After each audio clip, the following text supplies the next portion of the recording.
Welcome to Simply Business. I'm your host, Taylor Lee, and I'm so excited to have you here. As a business consultant, I've helped countless business owners simplify their strategies and achieve their goals, and now I'm here to bring you this expertise right to your ears. Each episode, I'll be sharing tips and strategies to help you achieve your business goals without the overwhelm.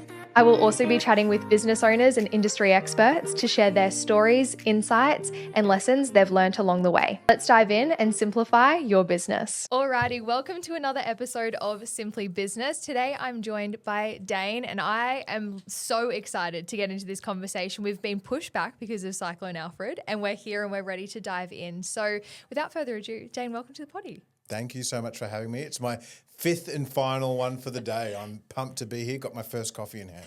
I love it. We're both caffeinated, ready to go. Yep. For anyone that doesn't know you, I would love to just have a little bit of context about yourself, your journey, and how you've gotten to be who you are today. Sure. I mean, look, I guess I'm a husband. I'm a father of, wait for it, seven kids. That's right. I'm also the founder, co-CEO and chairman of a business called Clean Health Group. So I started that 17 years ago. We are the Southern Hemisphere's largest online health and fitness and nutrition education provider. So we've educated now over 350,000 students globally. Wow. We do that through our multiple different portfolio brands like the Australian Institute of Fitness, Vast Fitness Academy, Clean Health. We've got a few other ones like Core Coach and stuff like that. The Breathe Room, which is our breathwork certification program. Got a few new initiatives that we're launching later in the year. One of them called the AI Human Consciousness Institute, which I'll leave that there and let that simmer for now. Just let that out in the field. But look, all in all, lifelong entrepreneur. I've actually, outside of packing shelves at Coles and being a paper boy when I was younger and doing a 6-month stint in my auntie's perfumery boutique, I've always done my own thing as an entrepreneur since the age of 19. Yeah, I'm super curious to unpack this. We're speaking before we were on air, if you will, around your journey and not necessarily being around entrepreneurs. And you mentioned your uncle. So was that one of the things for you growing up that you're just like, yeah, this is just what I'm supposed to do in life? And what did that journey look like to build Clean Health Institute? Like, how did that even come about? Yeah, so it's funny. Like I knew when I was younger because I wasn't necessarily around it. Like it's not like we were out on the streets destitute, but we didn't own a home. We weren't poor, but we definitely weren't well off, right? And so I used to see the kids in their BMWs or their Lamborghinis, or around or whatnot. I had one friend out in the inner west, and his father had that, and I used to see them anyway and think like, wow, I want that, right? Yeah. And I didn't really throughout high school and that, like, I'd say I was always academically inclined, but I got so caught up in basketball, then I guess I had a chip on my shoulder towards my father, and I went through a bit of a rebellious stage and stuff like that I kind of squandered my time at school. And then I kind of left school, did a short stint in the army, and it was in there that I kind of realized that, like, I actually love health and fitness. I want to get into the fitness industry. So my initial trade craft is actually personal training. I started as a PT. I did over 20,000 PT sessions between 2002 and 2017. Wow. I was the highest paid PT in Australia for a period of time. And so initially, like, my industry is it's always been fitness, but it started from being the subject matter expert myself and just being passionate about it and letting it evolve and grow from there to kind of where it is today. Yeah, wow. What a journey. And something that I wanted to unpack with you, first, like, come off the rank, if you will, because I have so many listeners that listen to this podcast that are probably in that position that you were in 2002 to 2017, right? Getting all of those hours up, and they have the big dreams and want to achieve, whatever that might look like for success for someone. Being that as well, that you have had so many hours experience and your business literally supports people to go through that journey. Yeah. What do you feel like are the top, maybe like 2 to 3 things that you can almost pick, like, at the start will dictate whether that someone's going to succeed or not? Like, what are the things that you typically can kind of see in someone, whether it's their attributes or their knowledge or how they show up, that's like, yeah, I can see that they've got the potential to go there? Yeah, I mean, it's 3 things. Passion, willingness to learn, which sometimes means removing ego. And then third, just like doing as you say and going all in. So a lot of, like, the passion, I talk about it like if I was starting a business today, if I'm not waking up with a boner for it, right, I'm not starting it. But then because of market conditions, AI, and a multitude of different factors out there these days, I'd also want to make sure that there's a product market fit for the problem that I want to solve. So I think like if I'm starting out today, it's passion and product market fit as the benchmark. And they kind of go hand in hand. The second one, yes, it's like willingness to learn. Like I'm 42 turning 43, I'm constantly learning. I make sure I read, no less than 15 pages of a book every single day, 7 days a week. Sometimes it's 12. So, but I'm constantly learning. I spend at least an hour every day trying to upskill myself in some way, shape or form. Yeah. And I think your skills that you need to stack as you go through the seasons of life change. So like when you start out, like if there's a problem that you want to solve, like you're passionate about marketing, right? And marketing, what is marketing? It's about driving eyeballs and brand awareness that generate leads that convert into sales that generates revenue, right? So like if you're passionate about marketing, then your ultimate objective is to drive eyeballs and leads. You need to learn the skills of being able to do that. You then need to break it down. Are you going to focus more on organic, paid? Are you going to integrate them together? If you're focusing on organic, are you focusing on organic website, social, which social platform, Instagram, YouTube, LinkedIn, blah, blah, blah. So it's like, I think really identifying where your passion lies and then it's so much easier these days, and it doesn't discredit anything for today, I will say it, but to get access to the information that you would need to become an SME. 10, 15, 20 years ago, I had to go and travel overseas on a plane to learn in person. There was no online courses. So I had to travel around the world to skill stack. These days, I can just travel to my chat GPT and skill stack. Yeah. Right? So it's like, really identifying the product market fit, the passion, the problem that you want to solve, and then, skill stacking really. And skill stacking for me today is a very different process than it was a year ago. It's a very different process than it was 5 or 10 years ago. Yeah. But it's just being open to it, and this sounds cliche, but like growth mindset, like just having that, so. Yeah. And I think it's easy to get complacent. I think a lot of people could even look at you and the success you've built and it's like, no way would he do that. Like he's just good now. So I think it's really refreshing for even myself to hear of like, no, it's a matter of the compounding effect of showing up every single day. It's honestly, it's compound interest really. Like it's, I was speaking to someone before and she's, in the business development space and she's had a business for about 3 years. And she was saying her partner sometimes says to her, it's like, he's very methodical, whereas she's a bit more like intuitive, go with the flow, is open to receiving it. And he's like, well, you're talking about abundance and being open to receive it, but then why haven't we hit all these numbers yet? And it's just like sometimes you've got to go through shit. Like, it took me 14 years, not 14 days, not 14 months, 14 years to hit 8 figures.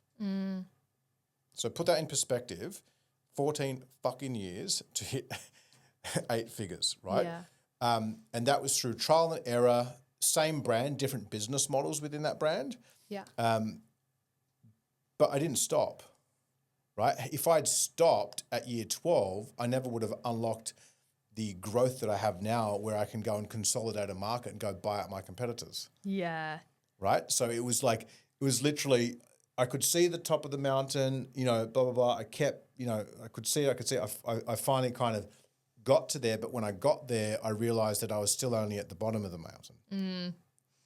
Like new level, same devil in like a different way. Yeah. And it doesn't mean that I'm not grateful and present being in that space, but it's just like, if you got a big mission, a big vision, it's like, well, am I happy to play at this level? Am I happy to stay on this level of the mountain? No problem if not. But, for me, like, my default motor program should be, it's like constant expansion. So, I don't know any other way but to grow. Yeah. And I think a lot of people can either settle or, like you said, like just give up way too soon. Like so many people say, I tried this for 3 months. It's like, that's nothing. That'd be my, rule number 1, right? Don't fucking give up. Just keep going, right? And I think that's just what separates the people that make it versus the ones that don't, right? Like I don't actually think it's anything too special. It's doing the same thing over and over. I would love to know within that, what are your daily non-negotiables as the founder of so many businesses? the dad of 7, what are your daily non-negotiables to show up as the best version and lead on that path of daily expansion? Meditation / breath work is the number one non-negotiable.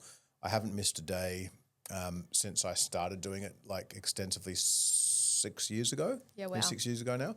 So it doesn't matter what time zone. If I've slept an hour, 2 hours, I refuse to miss a day. Just because it's just so profoundly impacted my life across a multitude of ways that I never thought possible. And it's kind of like I speak about it in a framework that I've created called the abundance pyramid, right? And that first layer, like layer 1, step 1, is like my health or your health, right? And health is not just physical; it's mental, it's emotional, it's spiritual, right? Because there are different levels to it. Like physical health and mental health are two different things. But then emotional health and mental health are two different things. Spiritual health and emotional health are different things. So it's like how am I nourishing my soul on a day-to-day? How am I nourishing the love or the gratitude that I'm feeling? How am I nourishing my headspace so that I'm being less reactive to experiences? How am I nourishing my body so that the vessel can deal with all of the stress and rigors of life? So it's like, I think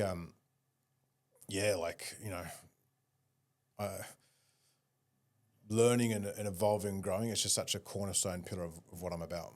Yeah, I would love to know on that, hearing, challenges and things that can be thrown your way that can be unexpected on the daily basis. Mm-hmm. What would you say has been the most challenging thing that you've ever had to navigate in business? More importantly, what's the lesson that you extracted from that? I'd say it's probably the biggest learning curve was the first time I lost like $1 million plus, and that was in 2015. And that was at the time I'd stretched myself too thin financially, but then also time-wise. So, and probably I'd taken my focus and put it into too many buckets without having leaders in those buckets to execute on the vision. Yeah. So the difference now with all the buckets is I have leaders in those buckets to execute on the vision, right? So I might have set the vision, the tone, the strategy, the concept, the problem that we're solving, but I'm not having to execute on a day-to-day. Mm-hmm. Back then, I tried to do both. And so during that time, I took my eyes off the prize. I was an SME at that standpoint still, like from my coaching days, but I hadn't evolved into a better leader. So I wasn't managing people, communicating with people properly. And I ended up losing just under $2 million during that time. And it was such a lesson to, all those things, stretching myself too thin. And my identity at the time was attached to my business. And so I took that as okay, I'm a massive failure in life. Mm-hmm. So I got quite down on that, quite inward. And I actually carried that toxicity and that bitterness in me for many years, which actually ultimately led to me, having a nervous breakdown. So it's like, I think looking back now, I'm fucking grateful for it. At the time, it was a hard thing to go through. Compare it to like the last 6 months, I've lost $2 million on a business deal. So I've got wins, but I've also had another loss in the last 6 months. Same kind of financial loss. This time I'm like, cool, awesome. I'm grateful for that loss because it's just shown me two other things that I had to learn in this particular case, which is one, to, slow down a bit, right? Especially when entering new markets in M&A, which is where the mistake, or not the mistake, where the lesson came from me.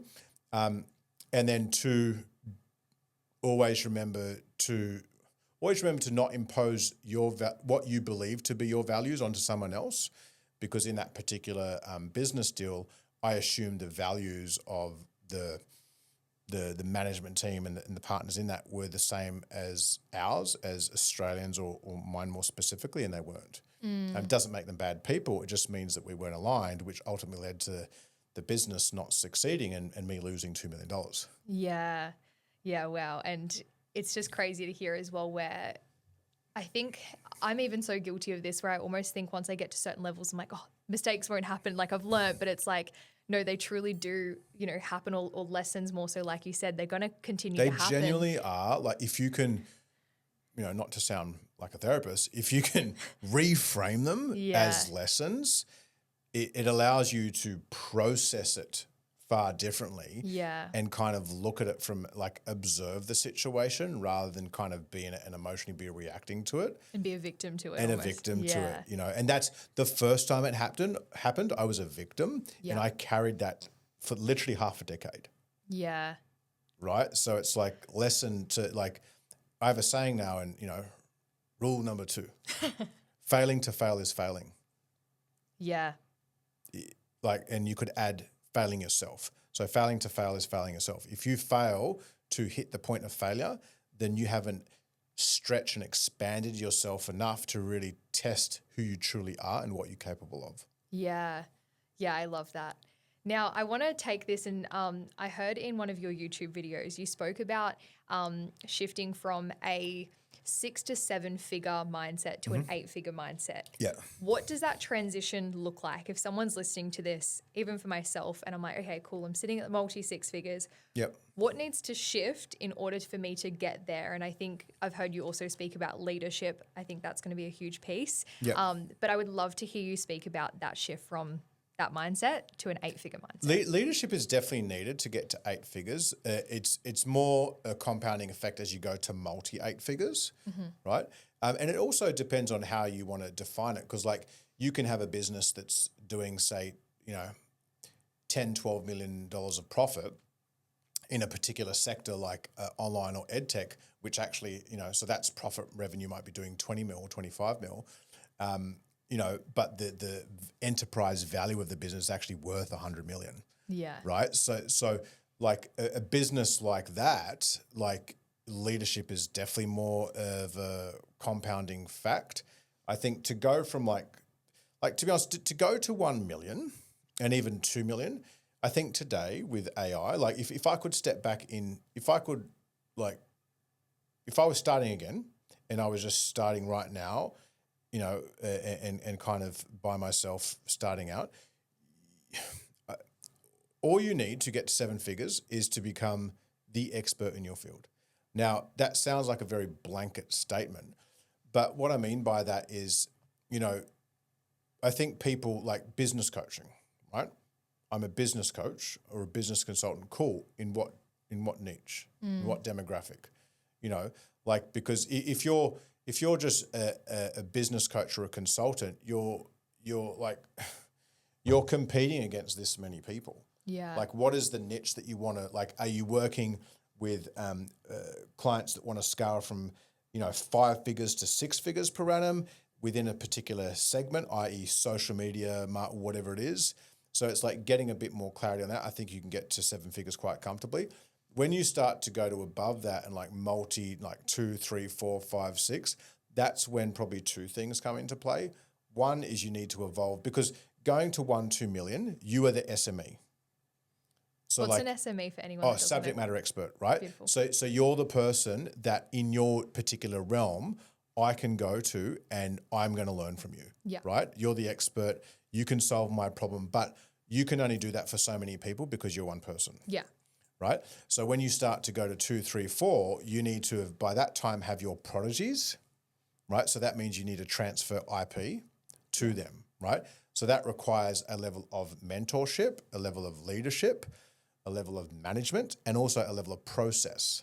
So by that, like, you know, project management, SOPs, whatever. And they, at that point, they don't need to be super detailed.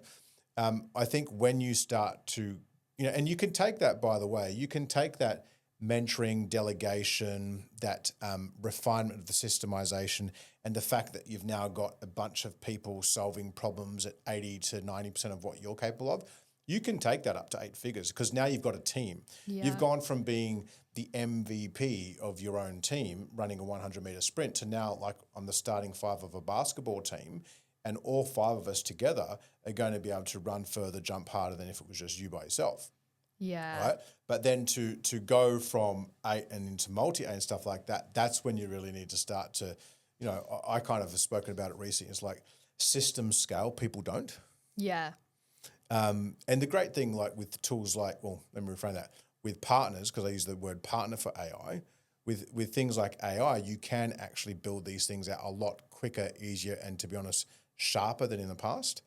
You know, so like I'd be, you know, if I was starting out today, solving my problem, I'd be building up my own kind of custom GPT that is like in essence, a clone of me that can kind of streamline my output, streamline my processes, use that for the first 1 or 2 years. I build out my team as I bring my team members in, start to get them trained up in that, communicate with that, engage with that. So by the time you get to year 2 or 3, you've in essence got your AI partner that in essence is a digital, version of you as the 70 to 80, maybe 85% repository of all the knowledge that's inside your head. So it makes it a lot easier for you to onboard, mentor, and develop the team members that you bring into your business. Yeah, I love it. There's so much in that.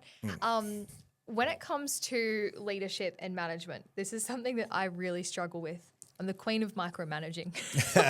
I'm like, that's not right. This not. But what advice would you give to someone like myself that's like, cool, I know I'm at the stage where I need to be bringing on other people to scale my team. Where do people typically go wrong when it comes to, leadership management? I know I heard something again in a YouTube video where you're speaking about like your leadership days and you just like focusing on building their leadership and the team. I'm curious to unpack that and just, what it takes to be a good leader, to manage effectively, delegate effectively. There's 2 parts to that. Like you mentioned there, some people will either micromanage too much and kind of not allow people to grow. And then some people will give it away too soon. Okay. Right? So like there's a fine line between, because I think like, if I use you for an example, right? How many people are on your team at the moment? 2. Right? And so how long have they been with you? A year and a few months. Yep. And so like, would you say when they started, like what percentage of your skill would they have when they started in the area that they're dealing with? When they started, not now. I'd say 10%. Yeah, I was going to say 10, 20. And that's normal. And that's not a slight 21. That's normal, right? And now? Probably 40. Yeah, and I was going to say 40 to 50. Yeah. And so that's generally a good trajectory because you've 2 to 3x where they were over the last kind of 12 to 18 months. So, and there's 2 ways that they can achieve that. One, through just osmosis of being around you. Yeah. 2, obviously being overly a perfectionist. But I would say I am internally a micromanager too, right? Because I'm a perfectionist. Yeah. I have that trait in me. Most like founders do. They like to kind of, make sure everything is right and spot on, this and that. But I've just had to learn to, it's almost like the same approach that I do with the kids now, like try and pick my battles more. Yeah. Like if I was to pull up the kids every time they screamed or did something wrong, I'd constantly just be the nagging parent. Yeah. So it's like with team members, it's giving enough room to kind of grow, but then also setting boundaries and expectations. So I think one thing that I made a mistake on early on is like you need to define for anyone coming into your business, what does good look like in that particular role, right? So like, as a CEO, in essence, you're the chief problem solver in your business. So if you're bringing someone in, and for example, like what are the roles that you've got? A client success manager and then marketing manager. Okay, cool. So the client success manager, they might have, 3 key metrics. One is the percentage of clients that leave 5-star online Google reviews or something like that. That might be one metric, right? Yeah. The other, or it could be that or video testimonials. The other one could be like refund or cancellation rates, right? Yeah. And then the other one could be response times, Yeah. right? Like, so, I like to say with customer service like sales and sales, within 15 minutes of the inbound inquiry, they should be responded to. Yeah. No different, right? So it's about setting the clear, like here are the macro boundaries, here are the tasks that are involved in executing those macro boundaries. And again, this is where AI is so powerful today because it can streamline a lot of this for you, whereas traditionally you'd have to make up an SOP or a process from scratch. You can kind of prompt in a few things and help it build it. It can build it out for you. But it's setting the boundaries and explaining what good looks like, and then basically just ensuring that you hold them accountable, on at least a monthly basis. The other thing that I think a lot of entrepreneurs kind of miss out on is like they skim over mission and values and this and that. So again, it's like, getting everyone aligned to your mission, understanding like what are the values within your business, like what how do people show up every day? What type of communication style do they have? You know, is it like what you deem as what good looks like for a customer? Do they actually understand that, and do they embody that, and do they actually practice that? Yeah. So I think like there's a lot of ways you can look at it, and I think one of the things that people look at is like leadership versus management. I inherently, like most like pure founders, generally are far better leaders than managers. Yeah. Right, and so there's a difference between the two. A leader is the person that gets up on stage and sets the vision, the tone. Leaders tend to think in 1, 3, 5, and 10 year plus time horizons, right? Managers are the ones that generally, okay, great, I get that. I can break that down into a weekly and daily kind of schedule and get that executed. And so that's where my wife and I work so well in business together, because I'm the leader, like I'm an amazing leader. She's an amazing manager. Yeah. And so I used to try and be both. And again, my default motor program is to lead, right? And I can manage, but it's not my default motor program because of the OCD tendencies. Yeah. And I think it's cool where it's literally just understanding, like having the awareness, but then playing to your strengths within that. In business, like I've even found, and whilst my business is on a much smaller scale, when I first started, it was like, okay, you want to outsource, right? Like outsource the things you aren't good at. And I initially thought it was like, oh, you know, back-end systems, whatever it might be, that's what I should get outsourced. But then I realized I'm actually like 10 times faster than anyone else. And I actually love it. Like it's a place I love to be in my business. So for the stage I'm at, it's kind of supportive me being in there and having other things that I actually... There's two things, like, you know, you're going to have tasks in your business right now that you can replace like that. Yeah. Or let me even pull that back, in your life. Yeah. Right? Like, you know, grocery shopping. Like, do you need to go to the shops, or can you just fucking order on Coles? Yeah. Or can your virtual EA order on Coles for you? Yeah. Right? So like replacement tasks, like, you know, they're anything that basically could be replaced without any training. You know, that's category 1. Yeah. Right? Category 2 would be like delegation tasks. So what a task could be like processing, sending an invoice or processing something, right? A payment, or how do I respond to this type of a customer complaint or whatever it is. That's something that requires some training, a Loom video, a G Sheet, or whatever it is. Once you've done that training, you can then delegate that task. Yeah. Like if you want to scale quicker, you need to look, because most of, like, if you were to look at like what it costs per hour to work with you as a client, right? If I'm a client of yours and I'm working as a one-on-one client with you, I'm paying you a premium, right? Yeah. Now, if I'm a one-on-one client with you and I'm paying you a premium, does that type of work for you as the coach, does that light you up? Yeah, I love it. Yeah, right? That's your passion place. That's your, does doing Coles and that shit, does that light you up? Yeah, scrubbing my bathroom floor, not the vibe. Yeah, exactly. So it's like, you know, and you can't start like that in day one. Yeah. But like generally, if you're in year 1 of business and you've survived a year, you can probably find 20 to 25% of your weekly hours you could probably push into replacement and delegation. Yeah. And then because they are like to a certain extent low value tasks, they're going to cost you a nominal amount that you could probably pay someone to do those that would equal maybe a few hours, like half a day of your work. Yeah. Right? Yeah. And so thus freeing up more time for you to actually operate in a place of working in your genius zone or investing back into actually growing your business and your life. Yeah. So it's like, that's probably something that I didn't do soon enough. I thought, to your point, I can do it faster, this and that. And sure I can. But like, there are other people that can do that. I'm the only one that can be the one-on-one. Like I'm the only one that can coach. Yeah, the service delivery. Yeah. Yeah. So it's like, I think, you know, for business owners, it's like looking at your task list, like what are the things that are in your business? And I've done this exercise before when I used to do some consulting. It's like, you know, identifying all of the tasks, what category. So is it in marketing, sales, fulfillment, finance, whatever it is, you know, categorizing onto 1 to 5. 5, only I can do. 4, you know, only I can do, but probably someone could do it if they were good enough. Yeah. Right? That's probably someone that's been with me for 3 years and shadowed with me. You know, level 3 is like, can do, but will take me a month to train up, or 3 months to train up. Can do will take me a few days to train up. could replace tomorrow. Yeah. And so then looking at in particular 1 and 2, and you'll generally find 20 to 25% of your working week you could actually replace. Yeah. It's having that time and intentionality to sit down to audit and look at where your time's being spent. And a lot don't make it because we just get so caught up in doing the admin emails that we can do quicker and better than anyone else. Yeah.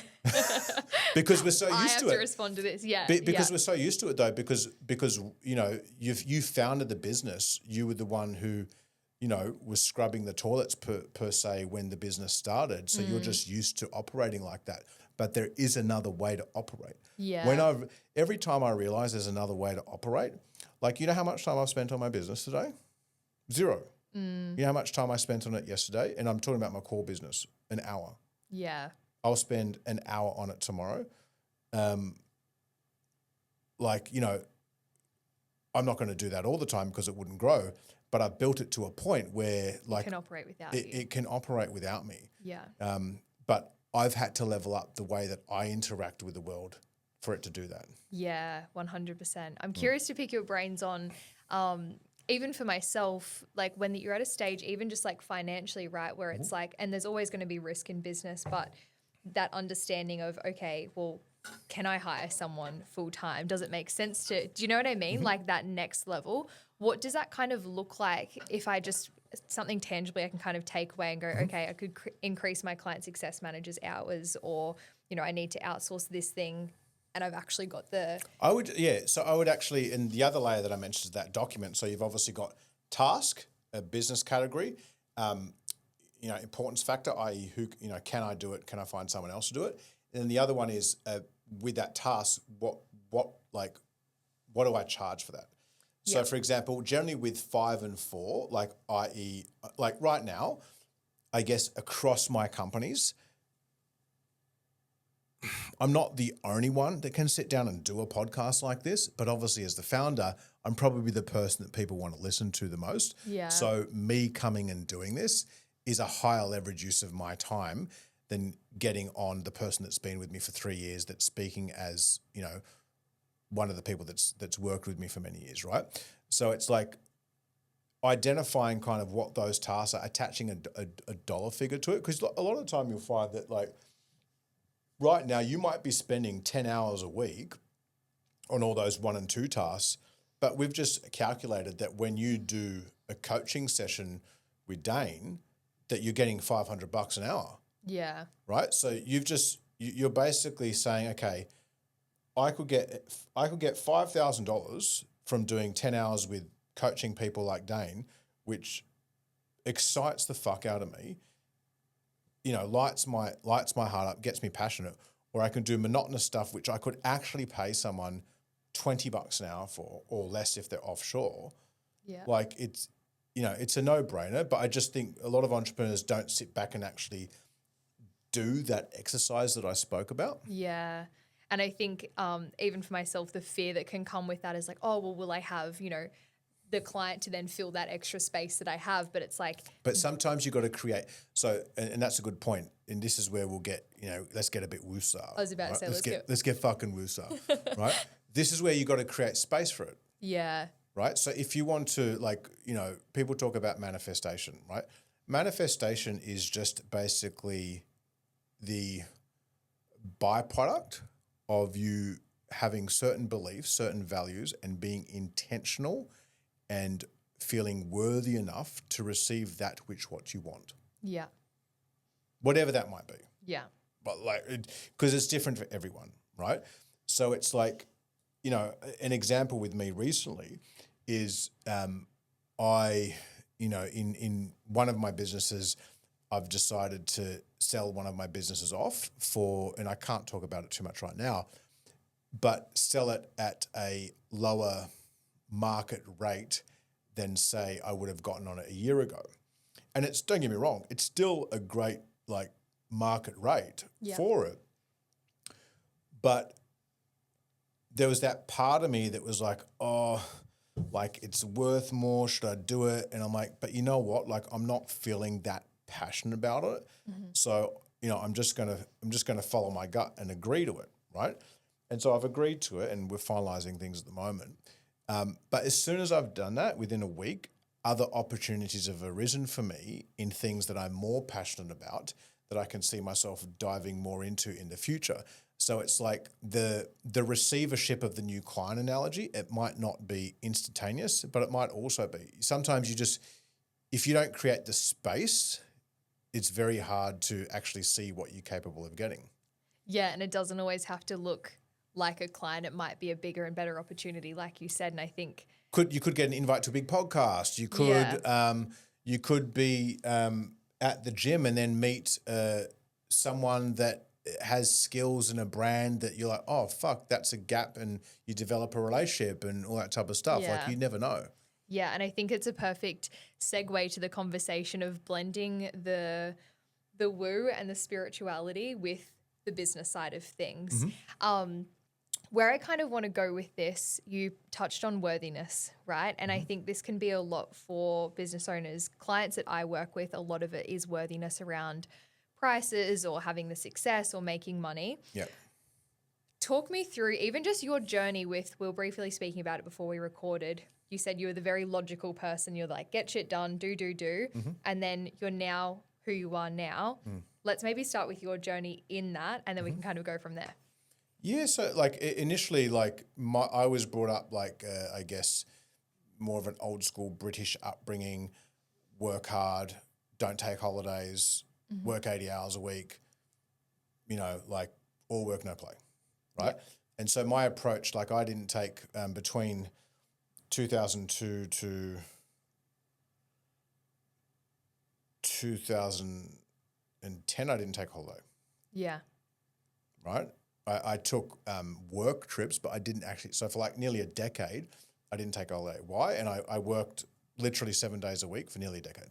Yeah. Right.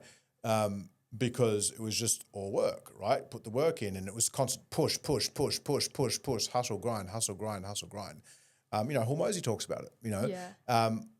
And I disagree with it, and I'll explain why. But he talks about like my morning routine is wake up, get up, have a coffee, do. Yeah. And cool, that might be in context for a season of life, the thing to do, but that's too broad a statement. Because if I applied that methodology to myself now as a 42-year-old father of 7, it wouldn't work. I have to deal with the emotional bandwidth of my kids, my household, my family, the fact now that at 42, you know, different things like,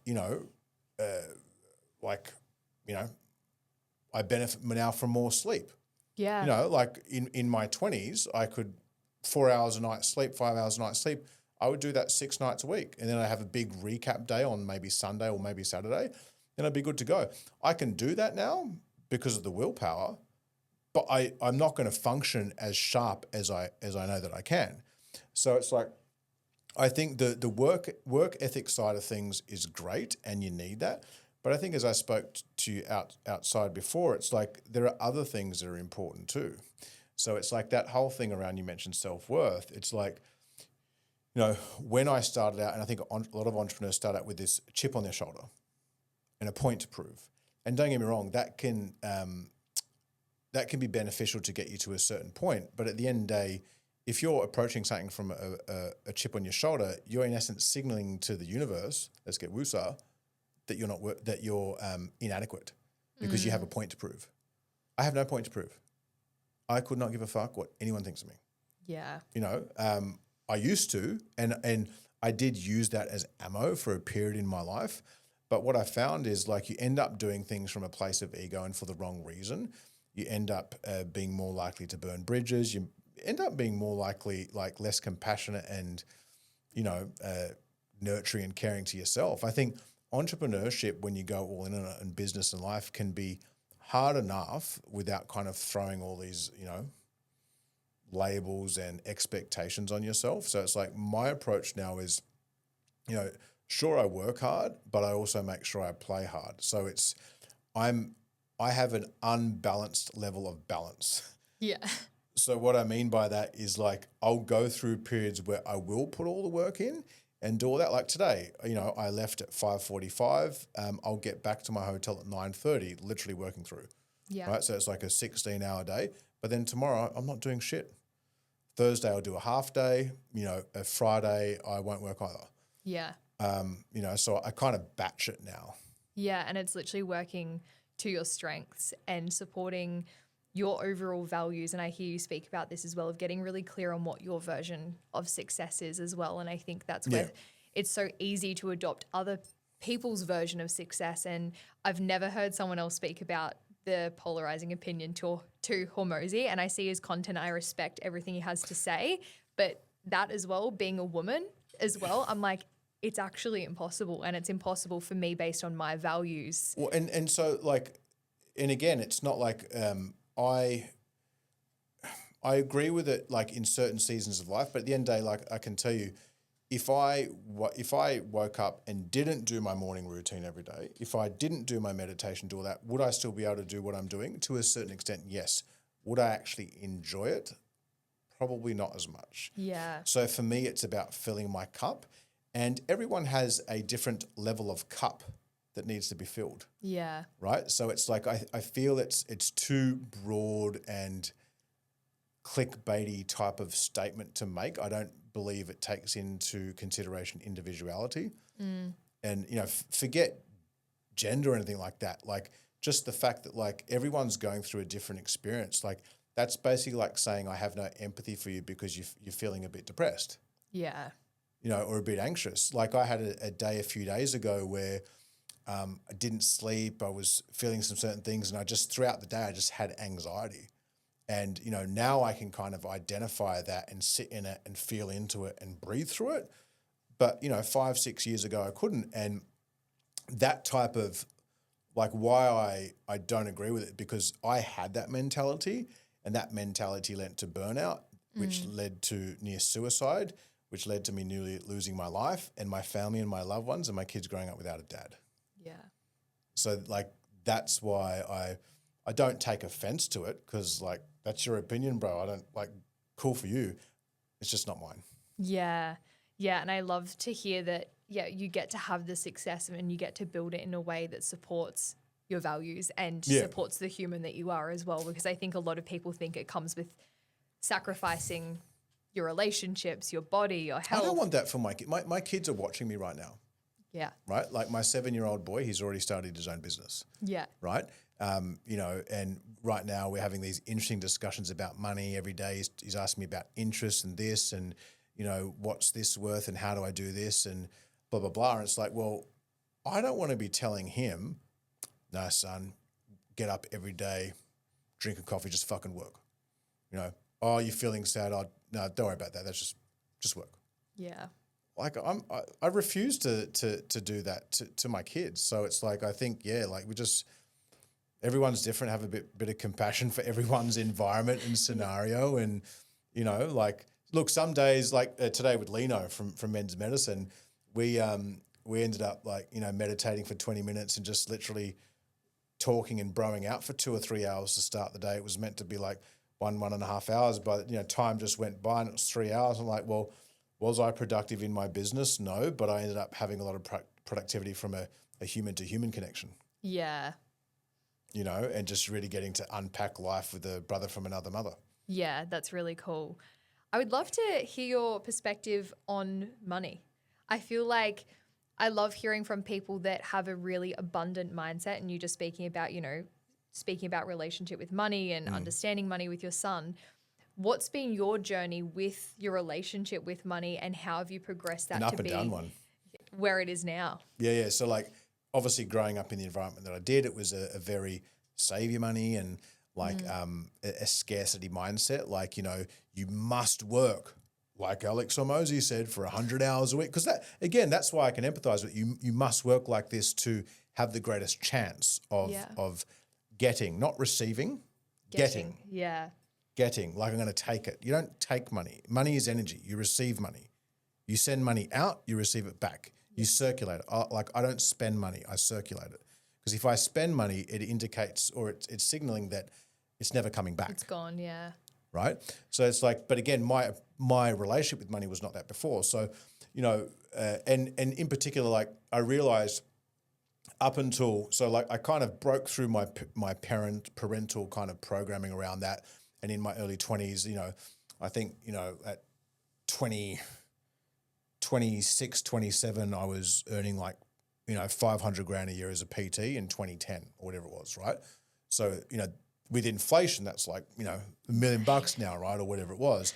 And so like all of a sudden I was earning this great money, and I was so open to it. And I kept that up until I lost all that money in 2015. And at that point, I started to have the self-worth issues. I started to have fear. What if I'm going to lose it?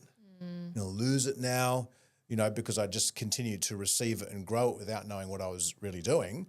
You know, I was just working hard, putting my head down and doing all that. But then it was 2015 where it kind of refractured it, my relationship with money. And then really like I'd say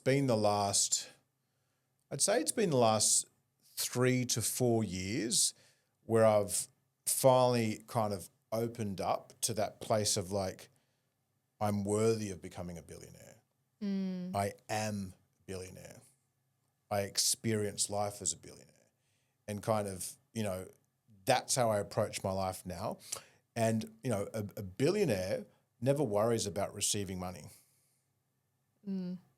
Right? A billionaire never worries about spending money.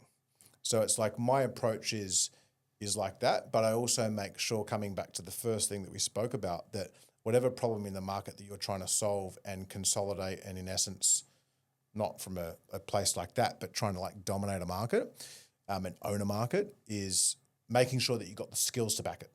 Yeah. Because that's where we talk about WUSA, receive abundance, home, all that, great, right? But like you got to have the skills to back it. Yeah. So it's like you can set that intention and say, cool, that's my intention. That's how much I want to receive. That's, you know, and I want to do that because it's going to allow me to live this lifestyle and impact these people and do that and do X, Y, Z. But then that Daine 2030, right? That Daine 2030, what does he look like? What does he feel like? What is, you know, when he walks in a room, what does his energy feel like? Yeah. Right? And kind of really identify who that version of you, your higher self version, is, and then basically match the habits to that, you know? Yeah. And it's funny, I think as humans, we don't want it to be that simple, when it's actually just gets to be quite simple, not necessarily that it's going to be easy, but it's actually simple. The framework is actually, if you strip it back, it's simple. Yeah. The process is where we get challenged. And, you know, like I said, it took 14 years to get to 8 figures. Yeah. You know, if I'd stopped at 3 years, I wouldn't be sitting here in the place that I am in now, and I wouldn't be moving into this next phase of my life as well. Yeah, I love it. I would love to shift to kind of wrap up. Acquisition. Now, I feel like this isn't something that's spoken about, or at least the content that I consume much of. No, it's not. But when that you said at the start, you know, I was in a position to buy out my competitors. Talk me through what your acquisition journey looks like. Maybe even as well for the people that might be like, what the fuck is acquisition? If you could touch on that as well. Yeah, that'd be amazing. So my acquisition journey came off the back end. So it was in 2023, and we had, like, Clean Health at that time was year 15, because we're in year 17. And we'd had, even in year 15, we'd had 18 consecutive months of best ever months. Wow. And I was like, things are flying, business going really well. And I was having lunch with a billionaire and a guy that is on his way to becoming a billionaire, right? And I was talking to them about it. And, you know, they turned around and both of them said it, like, because I was like, well, you know, I feel like we're growing every month, and we're you know, our annual profit's growing this much and blah, blah, blah. I mean, I think at the time, like, we were doing like at Clean about 4 to 5 mil of profit. Yeah. Right. At that point. And which was great. I don't have any partners. That's just money to my wife and I. Like, you know, it's a lot of money just to kind of live off. And just from that, and they're like, have you thought about, like, you know, consolidating your market? I'm like, what do you mean, like M&A? And I'm like, you mean buying competitors? They're like, yeah. I'm like, And, you know, the rationale behind it was, you know, I could go and buy profit, I could buy revenue. I could buy eyeballs. I could buy customers and merge them into my current business.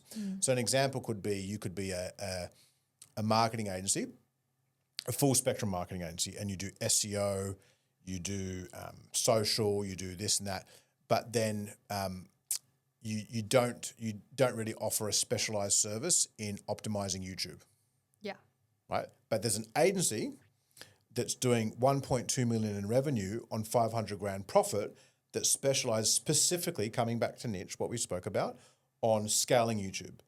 Now, at that point as the agency, you've got the option of, okay, well, one, do we have the skills internally to build that? Yes, potentially. How long would it take us to build that? To get to that level, maybe 2 years, 3 years, best case. Great. How much time and money would that cost us? Okay, analyze all these things.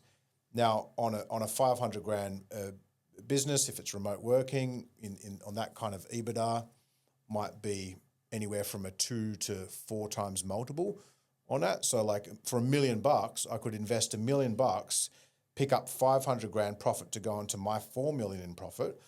All of a sudden I'm now doing 4.5 million in profit like that. But out of that 1.2 million in revenue and the 500 grand profit, because I've got the infrastructure, I can actually overnight turn that 500 grand profit into 700 grand profit. And there'd be opportunities for cross sells and yep. And so that's how and that's how it was kind of explained to me. And they're like, so based off that, are there any competitors in your marketplace right now that you could go and do that with? I'm like, well, I hadn't thought about it, but like there's definitely one, which is the Australian Institute of Fitness. And then so being an action taker, the next day I reached out to them through my networks. They ended up knocking me back, but then because they were going through a sale process themselves at the time that fell through, but I ended up, as we know, buying them anyway a year later. But I went to another competitor, cold reached out on LinkedIn. Now I thought the business was I thought it would only be doing about like $500,000 to $1 million profit. When I actually went through it, they were doing like $2.5 million profit. So it ended up being like this is public, a $7 million acquisition. Yeah, wow. But long story short, within 6, from having that discussion to buying it 4 months later, all of a sudden I'd taken a $2.5 million profit business, integrated it with my systems, SOPs, taken that 2.5 to 3.2, added in 600 grand of cash on a 50% margin through my consolidation in-house onto my business. It's insane.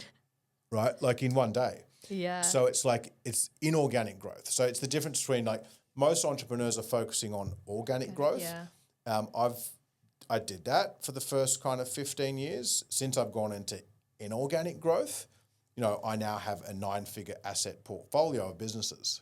Yeah. Right? Because it's just I've been able to compound. Now, you might not necessarily be able to start like that, starting out, but even applying that methodology for someone like yourself, in consulting, is there a need, for example, in consulting where you have an ecosystem, where you have a paid media agency within your or a paid media kind of team or agency within your ecosystem that can help partners? Is there a organic content creation? You know what I mean? Yeah, it's so true. There are a lot of little things that you could do there. And a lot of the time, I've done multiple M&A deals where I've done straight cash. Yeah.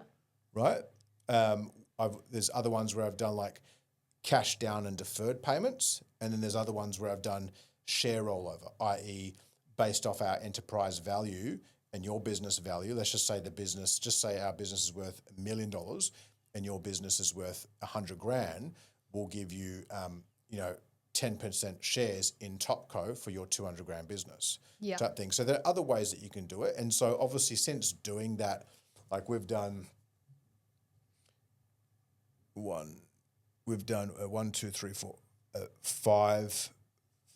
M&A deals in the last 18 months. Yeah, wow. 4 of them have gone really well. One of them has lost $2 million. But to be honest, it doesn't matter because the other one, it stings, don't get me wrong. But because the other ones have gone really well, it doesn't matter. Yeah. So it's I would say M&A, and it's funny you said that. I've had our social team you really need to do some content on mergers and acquisitions, and I could go into it very deeply because I've done a lot of deals in this space now. But it's definitely, I would say it's like, again, if I was stepping back, there are creative ways that you can do it where you're not necessarily having to outlay the cash. Yeah. And one great leverage point can be, once you've been in business for 4 or 5 years and you might have a property, right, whatnot, and, the property might be worth $1.5 million and, you've paid off 70% of it or whatnot. You might have some equity there.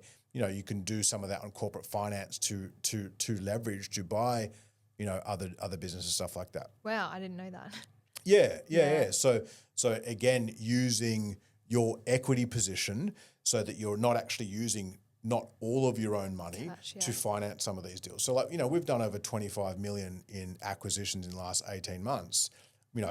I'd say it's been a split between third, like cash, finance and stuff like that. But again, I wouldn't have had the flexibility to have done that 10 years ago because I hadn't built the business up to that point. So it's like, but you can still enter the M&A game, I believe. Like, again, if I was coming into it now, like in particular in marketing and consulting and stuff like that, I think there'd be some smart plays that you can do. 100%. And this is a conversation my dad's always pushed with me, but I've always been like, oh, well, how do you kind of make it work? Because I'm big on supporting people, and it's looks like referrals all of the time. I'm like, utilize this person, but I'm like, how can I be smart with utilizing that connection? Well, how can you be smart where it's like it all becomes under your ownership? 100%, yeah. But again, that's where I think as entrepreneurs, especially if you don't have the access to capital initially, it's like you as the leader of your business, your vision needs to be 10 times bigger than anyone else's. So a lot of the time it's like having that vision and people having safety and trust in the fact that, I back what this person is doing. I'm all in on this and I'm willing to kind of partner up and share in the spoils of it all. Yeah. I have to chat with you off air. I've got some ideas, not sharing them on the potty. Yeah. My final thing that I would love to touch on to wrap it up, I said it was going to be acquisition, but I think when you spoke about your network and then even you being here today, Kate, just being in my circle of people and, the opportunities that can bring, and then you saying that you're sitting down with billionaires, what's it looked like for you to build solid relationships in a business capacity, but then also build an incredible circle that's going to support you to take you to that new level? Because it's literally that saying, right? You'll be a product of your environment. Brand is everything. And I'm not like personal brand. So if you look at today's like billionaires, a lot of the time it's their personal brand. And I'm not necessarily talking about social. So like the people that I gave examples of that, you won't find them on social. Yeah. You won't even find them online. Some of them. Like there are some that you will, but there's some that you won't, and they choose to be that way. But their brand is known in political spheres, financial sector spheres and stuff like that. And ultimately, I think personal brand is built off a few things. One, like, are you a person that someone like everyone wants to look? It's much better to be liked and loved, right? But even if you're not, like I've had people that, for example, especially early on, weren't fond of me, but they couldn't deny that, like, fuck, that guy just works his ass off and is one resilient mofo. Yeah. So there's a respect thing there. So I think like these things that we speak about, hard work, values, morals, ethics, and it's not even just within a sector. Like, my network right now is so diverse. I have people that are literally half my age, right? Like Cades of the world and stuff like that I've got a lot of love and time for.